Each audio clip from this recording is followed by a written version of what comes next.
இந்த 175.25 டிஎம்சிய ஒரு மாதமும் ஒரு டைம் டேபிள் போட்டு அவங்க கர்நாடக அரசு நமக்கு தந்திருக்கணும்.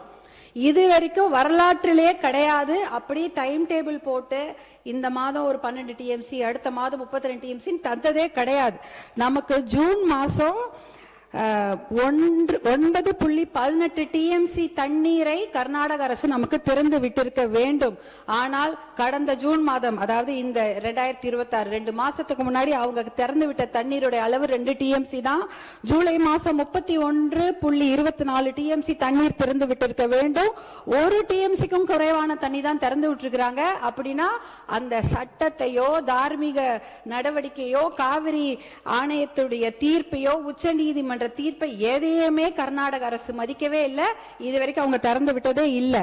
நமக்கு அதனாலதான் குறுவை சாகுபடிக்கு பாதிப்பு ஏற்பட்டிருக்கு. குறுவை சாகுபடி பண்ண முடியல, அதனாலதான் விவசாயிகள் பாதிச்சிருக்கிறாங்க. இது எப்படி பார்க்கணும்னா, நமக்கு வர வேண்டிய தண்ணிய அவங்க கொடுக்கல. ஆனா எப்படி இந்த ஆடிப்பெருக்குல தண்ணி வந்தது? ஆடி 18 வந்து போச்சு. ஞாயிற்றுக்கிழமை எல்லாரும், திங்கக்கிழமை எல்லாம் சேலம் தருமபுரி மாவட்டங்கள் ஆடிப்பெருக்கு விழாவை கொண்டாடி இருக்காங்க. இந்த காவிரி தண்ணி எங்க வந்ததுன்னு யோசிக்கலாம். ஆனா அது காவிரி தண்ணி கர்நாடக அரசு நமக்காக கொடுத்த தண்ணி கிடையாது. கேரளால வயநாட்டுல பயங்கரமா மழை பெஞ்சுது. அந்த வெள்ள நீர், அதிகப்படியான அந்த வெள்ள நீரை தான் அவங்க கபினி அணையில தேக்கி வைக்கிறாங்க. அந்த தண்ணி கபினி டேம் ஃபில் ஆயிடுச்சு. ஃபில் ஆனதுனால வேற வழி இல்லாம தான் தண்ணி, உபரி நீர், வெள்ள நீர் தான் நமக்கு திறந்து விட்டுருக்காங்க.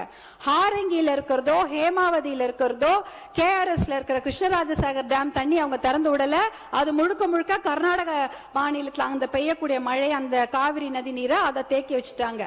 இது கேரளால இருந்து வர வேண்டிய தண்ணி தான் வேற வழி இல்லாம கபினி மூலமா நமக்கு வந்திருக்குது. அதனால அவங்க மனசு சட்டப்படி திறந்து வைக்கல, ஆணையத்தோட தீர்ப்பு படி திறந்து வைக்கல. அவங்க தண்ணி அதிகமான வெள்ள நீர் அவங்க ஊர்ல வந்துடக்கூடாதுன்னு தான் திறந்து வச்சிருக்கிறாங்க. இன்றைக்கு நம்மளுடைய சட்டமன்றத்துல ராஜ்யசபா, அதாவது பாராளுமன்றம் நடந்து கொண்டிருக்கிறது. பாராளுமன்றம் நடந்து கொண்டிருக்கும் போது முக்கியமான 10 கேள்விகளை மருத்துவர் அன்புமணி ராமதாஸ் அவர்கள் இங்க மேலவே ராஜ்யசபால கேட்டிருக்கிறாரு. அந்த ஒரு கேள்விக்கு தான் அமைச்சர் பதில் சொல்லி இருக்கிறாங்க. முதல் மடை மாநிலம் கடைமடை மாநிலத்துக்கிடம் அனுமதி கேட்கணுமா, கேட்க கூடாதா, இல்ல கேட்டுட்டு இவங்க இந்த மேகதாட்டு டேம் கட்டுறாங்களான்னு ஒரு கேள்வி எழுப்பியிருக்கிறாங்க. அப்பொழுதுதான் நாங்க அமைச்சர் பதில் சொல்லி இருக்கிறாரு. முதல் மடை மாநிலங்கள், அதாவது இந்த கடைமடை மாநிலங்களான தமிழ்நாடு போல மாநிலங்கள் கிட்ட முதல் மடை மாநிலங்கள் அனுமதி கோர தேவையில்லை என்ற ஒரு தகவலை டெல்லியில அந்த அமைச்சர் சொல்லி இருக்கிறாங்க. இந்த கேள்வியை கேட்டதே மருத்துவர் அன்புமணி அவர்கள் தான் ராஜ்யசபால. அடுத்த கேள்விக்கு அடுத்த நாள் இன்னொரு அமைச்சர் பதில் சொல்றாங்க. அந்த கேள்வி என்னன்னா, detail project report for Mekedatu dam, அதற்கு இந்த உச்ச நீதிமன்றமோ இல்ல பாராளுமன்றம் அனுமதி கொடுத்திருக்குதா, நீர்வளத்துறை அமைச்சர்கள் அனுமதி கொடுத்திருக்கிறார்களா அப்படி என்ற கேள்வியை மருத்துவர் அன்புமணி ராமதாஸ் அவர்கள் எழுப்புகிறார்கள். அந்த கேள்விக்கு தான் நீர்வளத்துறை அமைச்சர், மத்திய அரசு நீர்வளத்துறை இணையமைச்சர் பதில் சொல்லியிருக்கிறாரு. அப்படிப்பட்ட விரிவான தகவல் அறிக்கை டிபிஆருக்கு எந்த அனுமதியும் பாராளுமன்றம் தரவில்லை, அமைச்சகம் தரவில்லை என்ற பதிலை சொல்லியிருக்கிறாங்க. இந்த கேள்விகளை கேட்டு பதிலை பெற்றதே மருத்துவர் அன்புமணி அவர்கள் தான். அப்படி இருக்கும்பொழுது அவருடைய சஜஷன் என்ன, அனைத்து கட்சி கூட்டத்தை கூட்டுங்க, ஒரு ஒற்றுமையான ஒரு நிலையை எடுத்துட்டு போய் நம்ம டெல்லியில போய் பார்க்கணும் என்ற அந்த சஜஷன் தான். இன்னும் ஒரு முக்கியமான விஷயம், சட்ட முன்னெடுப்புகளை நாம கண்டிப்பாக செய்ய வேண்டும் மாண்புமிகு பேரவைத் தலைவர் அவர்களே. ஏனென்றால் மேகதாட்டு டேம் எங்க கட்ட போறாங்க தெரியுங்களா? நம்ம தமிழ்நாடுல இருந்து 4 கிலோமீட்டர் தூரம். இந்த மிச்ச டேம்லாம் எங்கேயோ தள்ளி 200 கிலோமீட்டர் 300 கிலோமீட்டர் தூரத்தில் இருக்குது. கர்நாடக அரசு proposed site for construction of Meketatu dam is just 4 kilometers away from our state Tamil Nadu. 4 kilometre Krishnagiri Dharmapuri பார்டர்லயே 4 கிலோமீட்டர் கட்டுறாங்க. எதுக்கு கட்ட போறாங்க? ஒரு சொட்டு தண்ணி கூட தமிழ்நாட்டுக்கு வரக்கூடாது.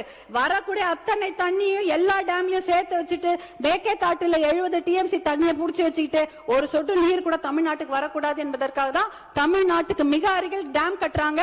அந்த மேகதாட்டு டேம் கட்டினாங்கன்னா 3 வனவிலங்கு சரணாலயங்கள் அந்த டேம் கீழே போயிடும். 12,500 ஏக்கர் காடுகள் அழிந்துவிடும். புலிகள் சாங்சுவரி இருக்கு, பிலிகிரி ரங்கநாத சுவாமி கோவிலுடைய புலிகள் காப்பகம் இருக்கிறது, காவேரி வைல்ட் லைஃப் சாங்சுவரி இருக்கிறது, அதே சமயம் மாதேஸ்வரன் மலை சாங்சுவரி, அத்தனை வனவிலங்கு சரணாலயம் இருக்கக்கூடிய நீர் வேம்பு நீர் மருந்து மரங்கள் 700 வருஷம் பழமையான மரங்கள்லாம் தண்ணியில போயிடும்.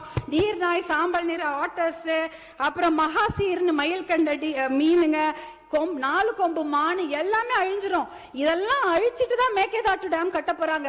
சுற்றுச்சூழல் பாதிப்பு மிகப்பெரிய அளவில் இருக்கும்.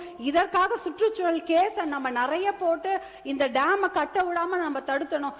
2 ஆப்ஷன் தான் தலைவர் அவர்களே. ஒன்னு மேகேதாட்டு டேம் கட்டணும், இல்ல மேகேதாட்டு டேம் கட்டக்கூடாது. இதுல நடுவுல என்ன முயற்சி? we don't need the dam, அவ்வளவுதான். no dam, no need of the dam. இதுக்கு நடுவுல முயற்சி என்ன இருக்கு? அந்த முயற்சியே தேவையில்லைங்கிற. மேகேதாட்டு டேம் கட்டக்கூடாது, அவ்வளவுதான்.